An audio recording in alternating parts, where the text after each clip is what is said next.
सम्पूर्णलाई नमस्कार, स्वागत छ तपाईहरुलाई मेरो छोटो मिठो मिनी ब्लगमा। यो मैले first time mini blog try गरेको छ। कस्तो छ कमेन्टमा तपाईहरुको प्रतिक्रिया दिनु होला।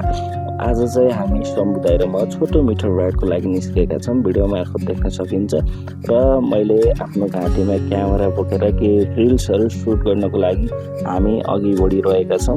गैंडाको डेढगाउँ रामपुर पाल्पा हुँदै हामी छोटो मिठो राइडको लागि निस्केका थियौं र भिडियोमा देख्न सकिन्छ चक्लेपिङ जुन चाहिँ पहाडतिर विशेष गरी दशैंमा खेल्ने गरिन्छ र मैले चाहिँ जानी नजानी सकी नसकी घुमाइरहेको देख्न सकिन्छ। त्यसपछि हामी अनि राइड कन्टिन्यू गरिरहेका थियौं। समुदायको लोकल टाउन होम टाउन भएको कारणले गर्दा चाहिँ उहाँले चाहिँ हेलमेट लाउनुभएको छैन। मैले पछाडि हेलमेट लिएर बसिरहेको थिएँ र त्यसपछि हामी केही रिल्सहरु टिकटकहरु सुट गर्यौं। देख्न सकिन्छ भिडियो मार्फत।